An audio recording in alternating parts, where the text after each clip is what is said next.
الحرام والهدي والقلائد ذلك لتعلموا أن الله يعلم ما في السماوات وما في الأرض وأن الله بكل شيء عليم اعلموا أن الله شديد العقاب وأن الله غفور رحيم ما على الرسول إلا البلاغ والله يعلم ما تبدون وما تكتمون صدق الله العظيم।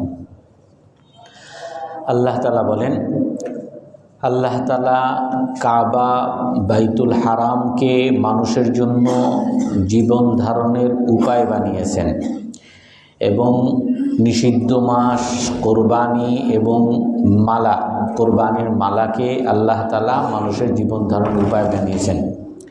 আর এটা এই জন্য যাতে তোমরা জানতে পারো যে আল্লাহ তাআলা জানেন যা আকাশে আছে, যা জমিনে আছে, এবং আল্লাহ তাআলা সব বিষয় সম্পর্কে অবগত। তোমরা জেনে রাখো, নিশ্চয়ই আল্লাহ তাআলা কঠিন শাস্তিদানকারী এবং আল্লাহ তাআলা ক্ষমাশীল, দয়ালু। আমরা প্রথম আয়াতের প্রথম অংশের গত সপ্তাহে আলোচনা করেছি। দ্বিতীয় অংশে আল্লাহ তাআলা বলেন যে এই কাবাকে যে জীবিকা নির্বাহের উপায় আল্লাহ তাআলা বানিয়েছেন, কেন? যাতে তোমরা জানতে পারো যে আল্লাহ তাআলা জানেন যা আসমান জমিনে আছে এবং আল্লাহ তাআলা সব বিষয় সম্পর্কে অবগত। আল্লাহ তাআলা জানেন, এইটা জানা, এটা হলো কাবা ঘরকে বানানোর উদ্দেশ্য, কাবা ঘরের সাথে সংশ্লিষ্ট কোরবানি, মালা এবং নিষিদ্ধ মাস। আমরা দুনিয়ার মধ্যে আমাদের মানুষের অনেক ধরনের চাহিদা আছে। আমাদের খাবারের চাহিদা আছে, পান করার চাহিদা আছে, বৈবাহিক চাহিদা আছে, ব্যবসার চাহিদা আছে। এই সব কিছু একটা মানুষ চাহিদা পূরণ করলেও তারপরও মানুষের মধ্যে একটা চাহিদা থেকে যায়, যেই চাহিদা পূরণ না হওয়ার কারণে মানুষ অস্থির হয়, দুশ্চিন্তাগ্রস্ত হয় এবং টেনশনের মধ্যে পড়ে যায়, অস্থির লাগে। আর সেটা কি? সেটা হলো আল্লাহর সাথে সম্পর্কের একটা চাহিদা। এটা প্রতিটা মানুষের মধ্যে এই চাহিদা লুপ্ত আছে।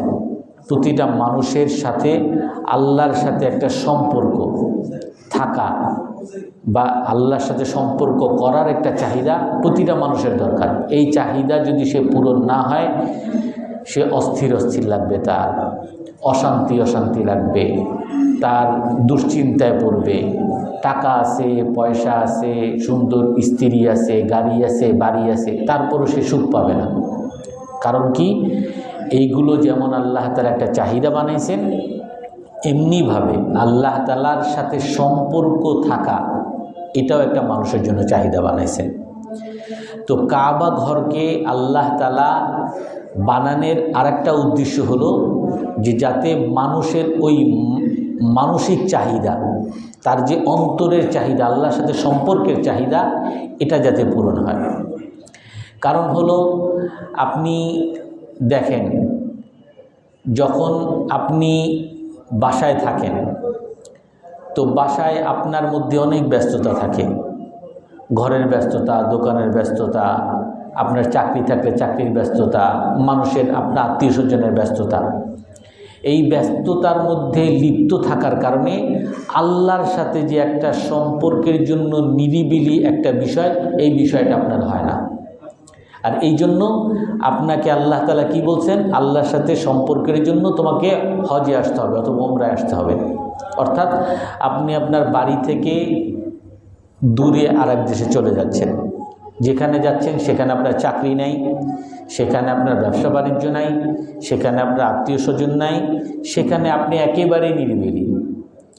আর এইখানে যেতে হলে সফর করতে হয়, আপনার প্লেনে যেতে হবে, অথবা গাড়িতে যেতে হবে, অথবা সমুদ্রে যেতে হবে, একটা সফর। এবং সফর মানেই হলো মানুষের ঝুঁকি। আপনি প্লেনে উঠছেন, প্লেন যে কোনো সময় ক্রাশ করতে পারে, মারা যেতে পারে। আপনি সমুদ্রে উঠছেন, সমুদ্রে লঞ্চ ডুবে যেতে পারে। আপনি আর একটা দেশে গেছেন, আপনি অসুস্থ হয়েছেন, সুস্থতা করার মতো সেখানে কেউ নাই, আপনি সবসময়ের মধ্যে ঝুঁকিতে আছেন। তো এই আপনার ঘর বাড়ি, আপনার স্বাভাবিক জীবনযাপন সব যখন আপনি ত্যাগ করে গেছেন, আর যাওয়ার উদ্দেশ্যই হলো আল্লাহর ঘরে যাওয়া, পবিত্র ঘরে যাওয়া। এবং আল্লাহ তাআলা যেই পাথর, আমরা যেই পাথরের উপরে হাঁটি, যেই পাথর নিয়ে আমরা খেলাধুলা করি, সেই পাথরকে চুম্বন করার, আপনার সেই পাথরকে সম্মান করার জন্য আপনি সেখানে যাচ্ছেন। সম্মান কেন? আল্লাহ তাআলা আপনাকে বলছে। অর্থাৎ আপনার বুঝে আসুক বা না আসুক, আপনার বুদ্ধিতে ধরুক আর না ধরুক, আল্লাহ তাআলার আপনি সকল আদেশগুলোকে অকপটে মানার জন্য সেখানে গেছেন। অর্থাৎ শুধুমাত্র আল্লাহর সাথে আপনার সম্পর্ক। আল্লাহ বলছে যে তুমি শয়তানের পাথর মারো। আমি সারা জীবন শয়তানের অনুসরণ করে টিভি দেখছি, সিনেমা দেখছি, অকাম কুকাম সব শয়তানের অনুসরণ করছি, আর সেই আল্লাহ তাআলা বলতেছেন শয়তানের পাথর মারো, তার সাথে শত্রুতা করো। আমি আল্লাহর কথা শুনে সেটাই করতেছি। আমি সবসময় খাওয়া দাওয়া গোসল ছাড়া আমি থাকতে পারি না, আমার বিভিন্ন মোষ দাড়ি এগুলো আমার চুল আমি না কাটলে আমি থাকতে পারি না। আর সেইখানে আল্লাহ তাআলা যখন আমাকে আদেশ করছেন যে একটা সাদা কাপড় পরবা, তোমার কোনো লুঙ্গি নাই, জামা নাই, প্যান্ট নাই, কিছু নাই, তুমি একটা সাদা কাপড় পরে মাথা আঁচড়াইতে পারবা না, তুমি উকুন মারতে পারবা না, তুমি ভালো করে সাবান দিতে পারবা না, সাবান লাগাইতে পারবা না, কোনো সুগন্ধি লাগাইতে পারবা না। বাস আল্লাহ তাআলা বলছেন আর আমি মেনে নিচ্ছি। অর্থাৎ আল্লাহর সাথে একটা সম্পর্কের উপায়। এই জন্য এক হাদিসের মধ্যে আছে, ইন্না আবদি সাহাহাতু জিসমাহু ওয়া আফাইতু বাদনাহু, আমার বান্দা যার আমি সুস্থতা দান করছি, যাকে আমি সচ্ছলতা দান করছি, লাম ইয়াফিদ ইলাইয়া খামসাতা আওয়াম, যদি আমার কাছে 5 বছর না আসে, অর্থাৎ বাইতুল্লাহ যদি 5 বছর না আসে, লা মাহরুম, সে বঞ্চিত। আমার খাতা থেকে তাকে আমি নাম কেটে দিব। তার সামর্থ্য আছে আসার, তারপরও আসে না, তার সুস্থতা আছে, তারপরও সে আসে না। 5 বছর যদি না আসে, আমি তাকে নাম থেকে কেটে দেব। কারণ আল্লাহর সাথে সম্পর্ক এটা একটা মৌলিক বিষয়। এই জন্য অনেক মানুষকে আপনারা দেখবেন যে মানুষের অভাব যায় না, হুজুর বিয়ে করতে পারি না, কারণ কি আমার বউ চালানোর মতো পয়সা হয়নি, আমি একটা ব্যবসা দাঁড় করাইতে পারতেছি না। কিন্তু এই ব্যক্তি যখন নাকি হজে যায় অথবা উমরায় যায়, আল্লাহ তাআলা তার সচ্ছলতা দান করে। হাদিসের মধ্যে আছে, তাবিউ বাইনাল হজ্জি ওয়াল উমরা ফাইন্নাহুমা ইয়ানফিয়ানিল ফাকরা ওয়াজ যুনুব, তোমরা হজ উমরা পড়তে থাকো, কারণ এই হজ উমরা এর দ্বারা অভাব দূর করে দেয় আল্লাহ তাআলা, এর দ্বারা তোমার গুনাহ দূর করে দেয়। তো হজ উমরা এমন একটা বিষয়। এই জন্য আপনি যখন উমরায় যাবেন অথবা হজে যাবেন, তখন আপনার অন্তরের মধ্যে একটা শান্তি আপনি অনুভব করবেন, যেটা আপনি কখনো কল্পনাও করতে পারেন না। আপনি বাড়িতে বসে যেটা কখনো কল্পনা করবেন না। এবং আপনি দুশ্চিন্তা মুক্ত হবেন, আপনি অনেক অসুখ থেকে মুক্ত হবেন, যেগুলো আপনি কোনো ভাবতেও পারেন না। এখন এই যে হজে আমি গেলাম আল্লাহর সাথে সম্পর্ক করার জন্য। এখন হজ থেকে আসলাম, আমি হাজি সাহেব আবার আগের মতো সিগারেট খাই, আমি হাজি সাহেব আমি আগের মতো মানুষকে ঠকাই, আমি আগের মতো মানুষের থেকে ঘুষ খাই, সুদ খাই। আল্লাহ তাআলা কি বলেন, যালিকা লিতা'লামু, এই হজ ওমরা এই কাবাঘরকে আমি বানাইছি আল্লাহর সাথে সম্পর্কের জন্য। এটা এই জন্য যাতে তুমি জানো যে আল্লাহ তাআলা আসমান জমিনে যা আছে সব জানে। আল্লাহ তাআলা সব কিছু সম্পর্কে অবগত। আল্লাহ তাআলা যে জানে, এই কথা জানার জন্য আমি তোমাকে হজ করতে বলছি, ওমরা করতে বলছি, যে তোমার অন্তরের মধ্যে যাতে এই বিষয়টা তোমার অন্তরের মধ্যে গেঁথে যায়। কারণ আপনি আপনার অন্তরের মধ্যে যদি এই জিনিসটা গাঁথাইতে পারেন যে আল্লাহ তাআলা সব জানে, আমি যা করি সব দেখে, আমি যা ভালো মন্দ যা করি সব আল্লাহ তাআলা জানেন, তাহলে আপনি কখনো গুনাহ করতে পারবেন না, কখনো আল্লাহ তাআলার আদেশের বিরোধিতা করতে পারবেন না। আমি আপনারে বলি, আপনি একজন ব্যবসায়ী, দুধ বিক্রি করেন, আপনি দুধের মধ্যে ভেজাল মিশান, পানি মিশান। এখন আপনার সামনে কাস্টমার আসছে দুধ কেনার জন্য, যে আপনার দুধ কত, 100 টাকা। এখন আপনি বলেন যে ঠিক আছে আমি আপনার দুধ দিতেছি, দুধের সাথে তার সামনে আপনি পানি মিশাইলেন, 1.5 কেজি করে দিলেন, কোনো সময় করতে পারবেন? আপনার সামনে কাস্টমার, আর কাস্টমারের সামনে আপনি দুধে পানি মিশায়া তারপরে বিক্রি, এটা পারবেন আপনি কখনো? কেন কেন পারবেন না? কারণ আপনি প্রতারণা করবেন, ধোঁকাবাজি করবেন, কিন্তু সে দেখে ফেলবে, ধরে ফেলবে, এই কাস্টমার দেখে ফেলবে, তো তার সামনে তো এটা করলে সে আমারে বকা দিবে বা অমুক করবে তমুক করবে। তো যেই আল্লাহ তাআলা আপনাকে বানিয়েছে, সেই আল্লাহ তাআলা, আপনি যখন অন্তরের মধ্যে এই কথা থাকবে, আমি যে সিগারেট খাই আল্লাহ দেখতেছে, আল্লাহর বিরোধিতা করতেছে, আমি নামাজ পড়ি না, আল্লাহর হুকুম মানতেছেন, এটা আল্লাহ দেখতেছে, আমি আমার চোখ দিয়ে নাজায়েজ জিনিস দেখতেছি, আল্লাহ দেখতেছে। এই কথা যদি আপনার অন্তরের মধ্যে বসাইতে পারেন যে আল্লাহ তাআলা দেখতেছেন, তাহলে কখনো আপনার কাছ থেকে আর গুনাহ হবে? আপনি গাড়ি চালান, আপনি বাংলাদেশের মধ্যে হয়তো এরকম নাই, আপনার সৌদি আরব বা অন্যান্য দেশে এরকম আছে, আপনি গাড়ি চালাইছেন, আপনার এখানে লিমিট হইল 80 কিলোমিটারে যাওয়া অথবা 60 কিলোমিটার, আমাদেরও বাংলাদেশে আছে, কিন্তু সবসময় সব জায়গায় ক্যামেরা থাকে না। তো 60 কিলোমিটারে যাওয়া, আপনি জানেন যে সব জায়গায় ক্যামেরা ফিট করা আছে, অটো ক্যামেরা, অন্যান্য দেশে অটো ক্যামেরা আছে। এখন আমি 60 কিলোমিটার উপরে গেলেই আমি জরিমানায় পড়বো, আমার 2000 টাকা জরিমানা হবে। এবং শুধু জরিমানা যে করবে, আমারে যদি ধরে বাংলাদেশে যেমন ধরছে যে আপনার 2000 টাকা জরিমানা, স্যার ছেড়ে দেন, এই ভুল করছি, হন করছি, 200 টাকা আপনারা দিয়ে আপনি আমার ছাড়েন। আপনি জানেন যে এই সৌদি আরবের পুলিশ, এরা আপনি 5000 দেন, 10,000 দেন, কোনো সময় আপনারা ছাড়বে না, আপনি তারে কোনোভাবে ম্যানেজ করতে পারবেন না। তো আপনি যদি এই কথা জানেন, আপনারে দেখতেছে পুলিশ, আপনি যদি এই কথা জানেন, তাহলে কোনোভাবেই ম্যানেজ করতে পারবেন না।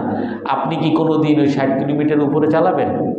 কোনো সময় চালাবেন না, কারণ আপনি জানেন যে আমারে দেখতেছে, সে ক্ষমতাবান, তার হাত থেকে বাঁচার উপায় নেই। তো আপনি কোনো সময় তার বরখেলাপ করবেন না। এই জন্যই আল্লাহ তাআলা বলেন যালিকা লিতা'লামু, তুমি জানো যে আল্লাহ তাআলা আসমান জমিনে যা আছে সব কিছু জানে। ওয়া আন্নাল্লাহা বিকুল্লি শাইইন আলিম, আল্লাহ তাআলা সব কিছু সম্পর্কে অবগত। এই কথা যদি কেউ অন্তরের মধ্যে বসাইতে পারে যে আল্লাহ তাআলা সব জানেন, তাহলে সে আর কোনো পাপ করতে পারবে? সে চুরি, ডাকাতি, ছিনতাই, রাহাজানি, মাদক, এগুলো কোনো কাজ করতে পারবে? কোনো কিছুই করতে পারবে না। এই জন্য যদি কেউ ভালো হইতে চায়, তাহলে তাকে আল্লাহকে ভয় করতে হবে। আল্লাহ যে দেখতেছে এই কথা তার অন্তরের মধ্যে গাঁথতে হবে, তাহলেই সে একমাত্র ভালো হইতে পারবে। আপনি বলেন আমি রাষ্ট্র সংস্কার করব, আমি দেশ সংস্কার করব, আমি সমাজ সংস্কার করব, মানুষ সংস্কার করব, আপনি সব সংস্কার করে যত নিয়ম কানুন, যত আইন কানুন যাই করেন, কিন্তু আপনার ভোট যে 200 টাকা দিয়ে 500 টাকা দিয়ে যে কেনা হবে না, আপনি এইটা কেমনে ঠেকাবেন আপনি? আর আপনি একটা খুব সংস্কার করছেন, যারা আপনি নেতা বানাইছেন, এমপি বানাইছেন, বানাইছেন, সেই কোনো সময় ফ্যাসিস্ট হইতে পারবেন, বহুত আইন কানুন করছেন। সে নিজে যদি দুর্নীতি করে, সে নিজে যদি ঘুষ খায়, সুদ খায়, সব যদি চুরি করে, তা আপনি কেমনে ঠেকাবেন? কোনো উপায় নেই। উপায় হলো একমাত্র ওই মানুষটাকে ভালো করা। আপনি এই ছিনতাই, মাদক, চাঁদাবাজি, এইগুলো আপনি বন্ধ কিভাবে করবেন? আপনি বলেন এই দল আসলে ছিনতাই বন্ধ হবে, ওই দল আসলে চাঁদাবাজি হবে, ওই দল, এটা কি কোনোদিন সম্ভব? আপনি কীভাবেই করবেন? দেখবেন আপনি যে চাঁদাবাজি করতেছে কিনা, আপনার লোকই চাঁদাবাজি করবে, আপনার লোকই ছিনতাই করবে, আপনার লোকই মাদকাসক্ত হবে। আপনি যদি এই রাষ্ট্র সংস্কার করতে চান, আপনি যদি সমাজ সংস্কার করতে চান, আপনি যদি দেশকে ভালো বানাইতে চান, আপনাকে মানুষ ভালো বানাইতে হবে। এই মানুষের মধ্যে আল্লাহর ভয় ঢুকাইতে হবে, মানুষকে মুত্তাকি বানাইতে হবে। এই মানুষের মধ্যে যখন আল্লাহর ভয় আসবে, তখনই একমাত্র সেই সমস্ত গুনাহ থেকে বাঁচবে। আর না হয় আপনি ক্যামেরা লাগাইছেন, ক্যামেরার সামনে ঘুষটা খাবে না, বাইরে গিয়ে ঘুষ খাবে। আপনি সব জায়গায় পুলিশ লাগাইছেন, পুলিশের সামনে অপরাধ করবে না, গোপন জায়গা থাকবে, সেখানে মাদক খাবে। এই জন্য আপনি মানুষকে মুত্তাকি বানাইতে হবে। আপনি ওই ক্ষমতায় চলে আসলেন আর একেবারে সমাজ সংস্কার করে ফেলবেন না, আপনাকে মানুষকে ভালো করার, ভালো মানুষ বানানোর এক মেহনত করতে হবে। সেটা কি? মানুষের মধ্যে আল্লাহর ভয় তৈরি করা। যালিকা লিতাআলামু, তোমাদেরকে জানতে হবে, জানতে হবে। আল্লাহ তাআলা কি বলছেন? এটা জানতে হবে। আমরা তো সবাই জানি যে আল্লাহ তাআলা সব জানেন, সবাই জানি না, সবাই জানি। তারপর কেন আমরা যখন ঘুষ খাই এই সময় আমার এই কথা মনে থাকে না যে আল্লাহ যে দেখতেছেন, এই কথা মনে থাকে না। আমি জানি আল্লাহ যদি মাদক নেই, সিগারেট খেয়ে আল্লাহ রাগ হয়, কিন্তু আমি তো সিগারেট খাইতেছি, তখন কি আমি জানি না আল্লাহ দেখতেছে? আল্লাহ কি বলেন? লিতাআলামু, তোমাদেরকে জানতে হবে, অর্থাৎ এই কথা মনে প্রাণে গাঁথতে হবে যে আল্লাহ আমাকে দেখতেছেন, আল্লাহ সব কিছু জানেন, আল্লাহর হাত থেকে বাঁচার উপায় নেই। এই জন্য ওলামায়ে কেরাম তাফসীর নাবুলসিতে বলে যে ইসলামের একটা মৌলিক বিষয় হলো জ্ঞান অর্জন করা। ফাআলাম আন্নাহু, আল্লাহ তাআলা কি বলেন? যে তুমি জানো আল্লাহ ছাড়া কোনো মাবুদ নাই, লা ইলাহা ইল্লাল্লাহ ওয়াস্তাগফির লিযাম্বিকা ওয়ালিল মুমিনিনা ওয়াল মুমিনাত। জানো, এটা জানো মানে, জানো বলতে হলো আপনাকে এইটা গবেষণা করতে হবে, পড়াশোনা করতে হবে এবং এটা নিয়ে তদন্ত করতে হবে, তাহকিক করতে হবে। বাস আমি মুসলমান, আমার বাবা মুসলমান, আমিও মুসলমান। আমার বাবা মুসলমান হয়ে সবসময় সিগারেট খাইছে, আমিও খাই। আমার বাবা সারা জীবন ঘুষ খাইছে, আমার বাবাও মুসলমান ছিল, আমিও মুসলমান, আমিও ঘুষ খাই। এইটার নাম জানা না। আপনাকে জানতে হবে যে আমার বাবা, আমার দাদা কে কি করছে এইটা বিষয় না, আল্লাহ কি বলছে না, এটা আমাকে জানতে হবে। রাসূলুল্লাহ সাল্লাল্লাহু আলাইহি ওয়াসাল্লাম কি বলছেন সেটা জানতে হবে। কারণ আপনি যদি বলেন যে হুজুর আমি তো আমার এক পীর সাহেবের মুরিদ, সেই পীর সাহেব হলো মাজার সিজদা করতে পারে, তো আমি পীর সাহেবের কথা শুনে আমি মাজারে সিজদা করি, আমি শিরকি কাজ করি, কারণ আমি পীর সাহেবের মুরিদ। আপনি কি আল্লাহর কাছে মুক্তি পাবেন? আমার পীর সাহেবের কথা মানি আমি, এই জন্য আল্লাহর কাছে মুক্তি পাবেন? বা কোনো হুজুর যদি বলে যে তুমি সিগারেট খাইতে পারো, যে তুমি এখন সবাই ঘুষ খায়, তুমি ঘুষ খাইতে পারো, বা সবাই সুদ খায়, তুমি খাইতে পারো, এই ফতুয়া যদি কোনো হুজুর দেয়, আপনি আল্লাহর কাছে মুক্তি পাবেন? যে আমি অমুক হুজুরের কথা শুনছি, আল্লাহর কাছে মুক্তি পাবেন? কোনো মুক্তি পাওয়ার উপায় নেই। হুজুর যদি ভুল বলে, হুজুরকেও ধরবে, আপনাকেও ধরবে। আপনি কেন ভালো হুজুরের কাছে যান নাই? আপনি কেন কোরআন হাদিস পড়েন নাই? তলাবুল ইলমি ফারিদাতুন আলা কুল্লি মুসলিমিন ওয়া মুসলিমা, ইলমে দ্বীন শিক্ষা করা প্রতিটা মুসলমানের উপরে ফরজ। আপনি কেন ভালো আলেমের কাছে যান নাই? কেন আপনি কোরআন পড়েন নাই? কেন আপনি হাদিস পড়েন নাই? কেন আপনি সঠিক জিনিস জানেন নাই? এই জন্য আল্লাহ তাআলা আপনাকে শাস্তি দিবে। যে আপনার ফতুয়া, উল্টা ফতুয়া দিবে, সেও তাকেও আল্লাহ তাআলা শাস্তি দিবেন। এই জন্য লিতাআলামু, জানতে হবে। এটা আলাদা দায়িত্ব। যে আমার তো অমুকে বলছে যে হুজুর আমি তো ব্যবসা করি, আমার ব্যবসায় তো সুদের টাকা দিয়ে ব্যবসা করি, অমুক হুজুরের কাছে মাসলা জিজ্ঞেস করছি, অমুক হুজুর বলছে সুদ খাইতে পারো, আমি ওই হুজুরের কথা শুনি। এই হুজুরের কথা শুনে যদি আপনি সুদ খান, তাহলে কি আপনি মুক্তি পাবেন? অমুক হুজুরের কথা শুনে আমি শিরিক করি, আপনি কি মুক্তি পাবেন? মুক্তি পাওয়ার কোনো উপায় নেই। আপনাকে জানতে হবে। আপনি মুসলমান হিসাবে আপনাকে জানা এটা দায়িত্ব। কোরআনে কি আছে, হাদিসে কি আছে, আমার বাবা কি করছে, আমার দাদা কি করছে, ও সবাই, আমার বাপ দাদা সবাই মিলাদ করছে, আমিও মিলাদ করি, আমার বাপ দাদা সবাই মাজারে পূজা করছে, আমিও মাজারে পূজা করি। এগুলো বলে আমি কখনো মুক্তি পাবো? কখনো মুক্তি পাবো না। জানতে হবে। যালিকা লিতাআলামু, এটা বলে আল্লাহ। এটা হলো এই জন্য যাতে তোমরা জানতে পারো, আন্নাল্লাহা ইয়ালামু মা ফিস সামাওয়াতি ওয়া মা ফিল আরদ, আসমান জমিনে যা আছে সব আল্লাহ তাআলা জানেন। আল্লাহর হাত থেকে বাঁচার কোনো উপায় নেই। ওয়া আন্নাল্লাহা বিকুল্লি শাইইন আলিম, আল্লাহ তাআলা সব বিষয় সম্পর্কে অবগত। ইয়ালামু, তোমরা আরো জানো, শুধু এতটুকু জানলে হবে না, আরো জানো, আন্নাল্লাহা শাদীদুল ইকাব, আল্লাহ তাআলা কঠিন শাস্তি দানকারী। ও আন্নাল্লাহা গফুরুর রহিম, এটাও জানো যে আল্লাহ তাআলা ক্ষমাশীল, দয়ালু। আল্লাহ তাআলা কঠিন শাস্তি দানকারী। আল্লাহ তাআলা যে বড় শাস্তি দেয় এই কথাও জানতে বলছে। কারণ আল্লাহ এত শাস্তি, হুজুররা শুধু বয়ান করে যে এইটা করলে জাহান্নাম দিবে, আগুন দিবে, নামাজ না পড়লে এত বছর জাহান্নাম। হুজুররা শুধু জাহান্নাম জাহান্নাম, শাস্তি, অমুক সমুক, হুজুররা শুধু মানুষে ভয় দেখায়। এক বাংলায় একটা কবিতা ছিল আপনার ক্লাস 5-এর একটা কবি, আমাদের বাংলাদেশের কবিতা লিখছিল, ওইটার মধ্যে যে হুজুররা মানে তার ভাবার্থটা এমন যে শুক্রবার বয়ান করে জাহান্নাম, শুধু ভয় আর ভয়, এইটা করলে দোষ, কোনো কিছুই করা যাবে না, গান গাইলেও দোষ, গান গাইলেও জাহান্নাম, সিগারেট খাইলেও জাহান্নাম, একটু মদ খাইলেও জাহান্নাম, ছেলেমেয়েদের সাথে অবাধ একটু আড্ডা মারলে এটাও জাহান্নাম, শুধু জাহান্নাম জাহান্নাম, শুধু ভয় দেখায়। ই'লামু আন্নাল্লাহা শাদীদুল ইকাব, আল্লাহ তাআলা কঠিন শাস্তি দানকারী। আল্লাহ তাআলা যে কঠিন শাস্তি দানকারী এই কথা যে বলছেন, এটা কি মানুষকে আতঙ্কিত করার উদ্দেশ্য? আমি যে একটু আগে বললাম যে আপনি যদি 60 কিলোমিটার উপরে যদি যান তাহলে আপনার জরিমানা, আপনি এবং যে জরিমানা সরকার নির্ধারণ করছে পুলিশ, এই পুলিশও জানে আপনি 60 কিলোমিটার অতিক্রম করছেন কিনা, কারণ তার কাছে সিসি ক্যামেরা আছে, ধরে ফেলবে। এখন এই যে সরকার আপনার স্বাধীনতা হরণ করছে, আপনি ইচ্ছা মতো গাড়ি চালাবেন, 100-200 কিলোমিটার বেগে গাড়ি চালাবেন, এই সরকার আপনার স্বাধীনতা হরণ করছে। কেন? আপনি যদি 60-এর উপরে যান তাহলে আপনার জরিমানা 5,000 টাকা জরিমানা। এই সরকার শুধু আপনার শাস্তি দিতে চায় নাকি? শুধু জরিমানা জরিমানা, এই সরকার আর কোনো কাজ নেই, শুধু শাস্তি দিতে চায়। উদ্দেশ্য কি এইটা? বরং উদ্দেশ্য কি? উদ্দেশ্য আপনার নিরাপত্তা, আপনার ভালো।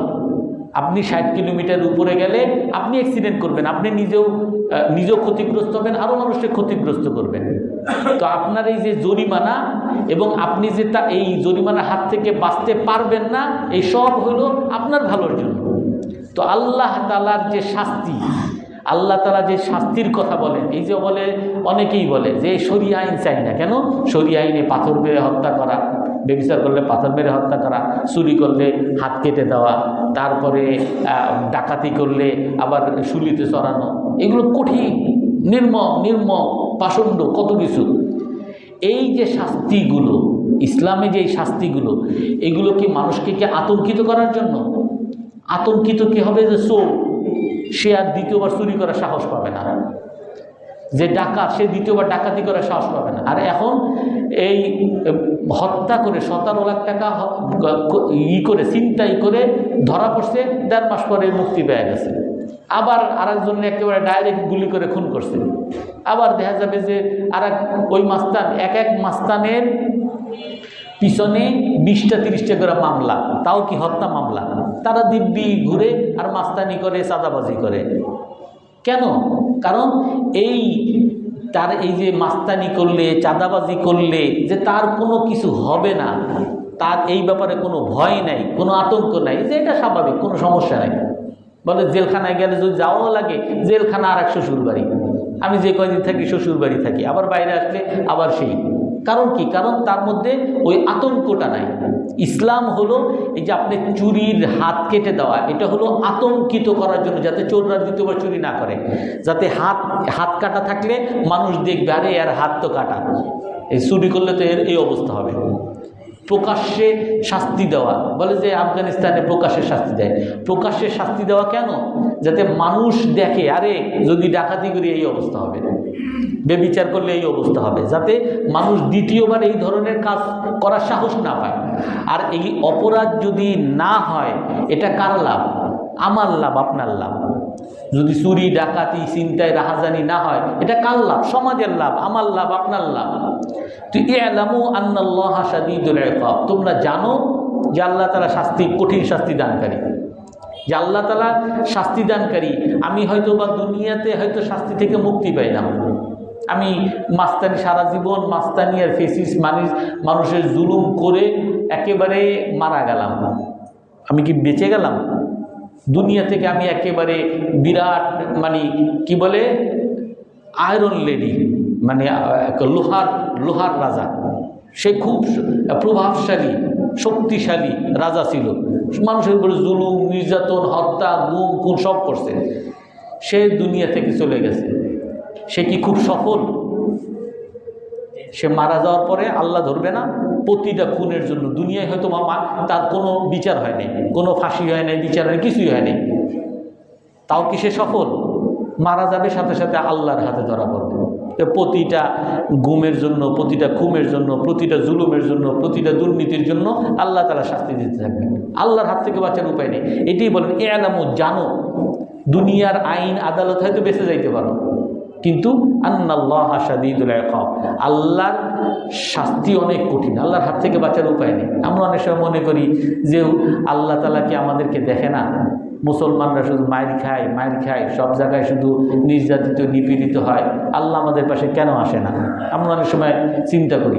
যার অন্তরের মধ্যে এই ধরনের চিন্তা হবে যে কাফের মুশরিকরা শুধু আমাদেরকে মেরেই যাচ্ছে, আমাদের কোনো কিছুই যে হচ্ছে না, সে হলো তার ঈমানের মধ্যে ঘাটতি আছে। কারণ যে মুমিন হবে, এই মুমিনের মধ্যে অবশ্যই এই কথার বিশ্বাস থাকবে যে অপরাধ করবে, আল্লাহর হাত থেকে বাঁচার তার কোনো উপায় নেই।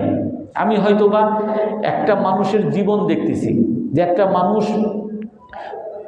মানুষকে ক্ষতি করছে, মারছে, জুলুম করছে, গুম করছে, খুন করছে, তারপরও সে রাজার হালে মারা গেছে। আমি হয়তোবা তার এইটা দেখছি, কিন্তু তার আরেকটা সাইড আমি দেখি নাই। এইরকম মানুষ যে তার একটা হলো তার আভ্যন্তরীণ অনেক আজাবকে আল্লাহর কাছে দেওয়ার জন্য শুধু কি মারাই, ফাঁসি বা জেল, এই জন্যই এর মাধ্যমে কি আল্লাহ তাআলা আজাব দেন? আল্লাহর হাতে এমন এমন রোগ আছে, আপনি সুন্দর জামা কাপড় আপনি পরে আছেন, অনেক মানুষের একজনকে দেখি যে জামা কাপড় সুন্দর দেখতে, হঠাৎ করে এমন চিৎকার চেঁচামেচি লাফালাফি, কি তার শরীর নাকি জ্বলে, তার শরীরের মধ্যে জ্বলন শুরু হয়, চিৎকার চেঁচামেচি পারে না, পেট ধরে চিল্লি, পেটের মধ্যে তার অ্যাপেন্ডিক্সের বিভিন্ন ব্যথা, তার হার্টের মধ্যে ব্যথা, তার ঘাড়ের মধ্যে ব্যথা, তার মাথার মধ্যে ব্যথা। আল্লাহর কাছে এই সকল অসুখগুলো, এই সকল রোগগুলো এমন রোগ আছে যে রোগের একটু দিলেই শেষ, এর দুনিয়ায় বাঁচাচ্ছে সে আরো মরতে চাবে। যে আমি একটু দাঁতের ব্যথা হইলেই মানুষ যে যা অবস্থা করে, দাঁতের ব্যথা, চিল্লা, মরে যাইতাম। তো আল্লাহর হাতে শাস্তি দেওয়ার উপায় হাজার। আপনি হয়তো তাফসীরে নাবুসিতে একটা ঘটনা লাগছে যে এক লোক গাড়ি চালায়া এক জায়গায় পার্কিংয়ে গাড়ি রাখছে। তো গাড়ি রাখতে গিয়ে তার পাশে আর একটা গাড়ি ছিল, গাড়ির মধ্যে একটু হোঁচট লাগছে, একটু খোঁচা লাগছে। তো লোকটা ভালো মানুষ, তো উনি ওইখানে ওনার গাড়ির সামনে মোবাইল নাম্বারটা লিখে গেছেন যে আপনি এই হোঁচটটা আমার কারণে লাগছে, আপনি আসলে আপনি আমার সাথে যোগাযোগ করেন, এই হোঁচটের যত খরচ, যত জরিমানা সব আমি দিব। তো এইটা এই মোবাইল নাম্বার সে দিয়ে গেছে। তো এই মোবাইল নিয়ে তার সাথে কথা হয়েছে যে আপনি কোথাও অমুক জায়গায়, তারপর গেছে তার কাছে গিয়া, ওই লোক ভালো মানুষ, দিনদার মানুষ, তারে অকথ্য ভাষায় গালাগালি, মানে কাটাকাটি, তার সাথে ধমকাধমকি দুনিয়ার, যে ভাই আমি তো ইচ্ছা করে করি না, আমি ভুল করে করছি। আর তার নিয়ত ভালো দেখেই তো সে ওইখানে মোবাইল নাম্বারটা রেখে আসছে, ভাই আপনার যা টাকা লাগে সবই আমি দেবো, আমার নতুন গাড়ি আপনি নষ্ট করছে, অমুক করছে, বহু একটু মানে উনি অনিচ্ছাকৃত করার পর, ওনার কোনো অপরাধ না থাকার পর ওনার সাথে খুবই খারাপ ব্যবহার করছে। এই লোকে তারপরে তার কিছুদিন পরে তার বন্ধুর একটা দাওয়াতে গেছেন। তো বন্ধুর দাওয়াতে যাওয়ার সময় যেই বন্ধুর দাওয়াতে গেছে, ওই বন্ধুর দাওয়াতে গিয়ে উনি অ্যাক্সিডেন্ট করছে। এমন অ্যাক্সিডেন্ট করছে যে গাড়ি তো তার গেছেই, সাথে তার মাথার ব্রেনের মধ্যে এমনভাবে অ্যাটাক করছে, উনি পুরাই অবশ, পুরাই বিকলাঙ্গ, একেবারে পুরো অবশ হয়ে তার বিছানায় পড়ে আছে।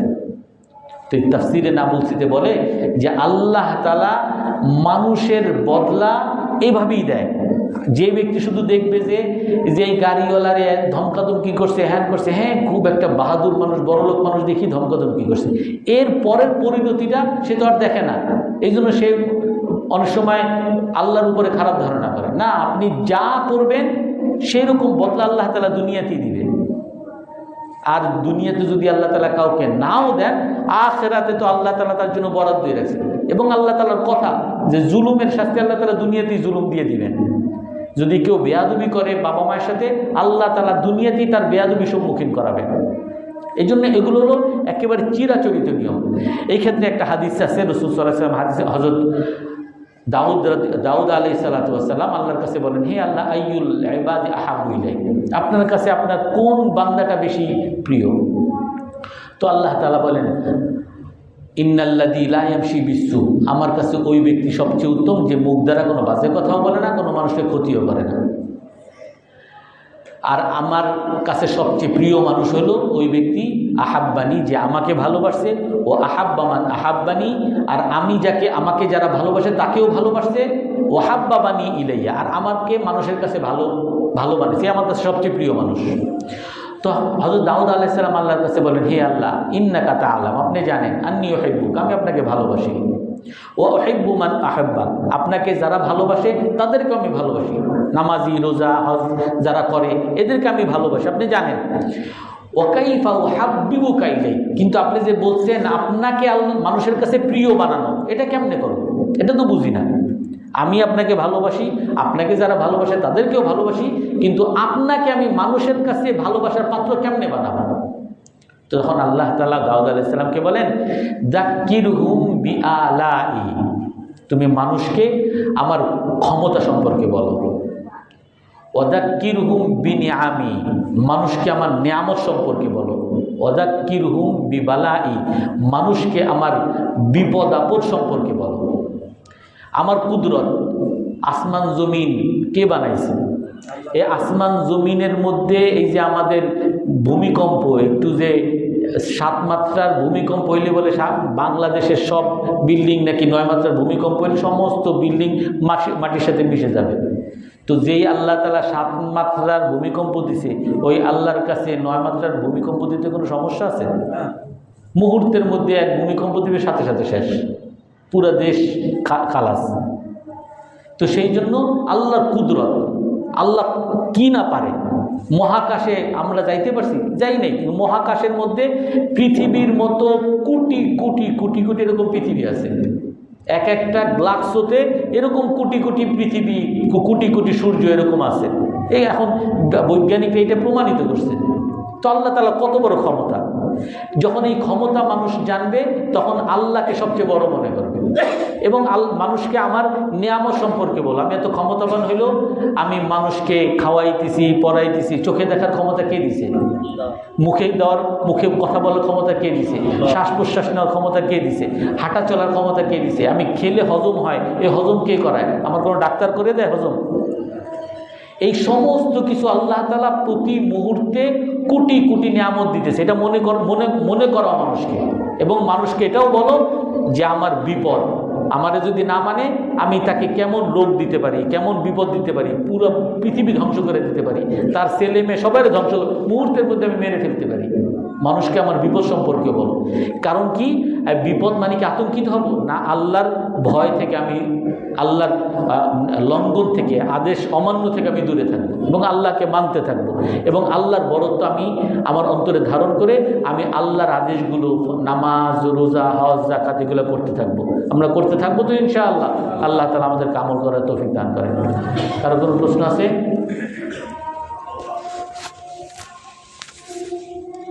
সুবহানাকাল্লাহুম্মা ওয়া বিহামদিকা আশহাদু আল্লা ইলাহা ইল্লা আনতা আস্তাগফিরুকা ওয়া আতুবু ইলাইক।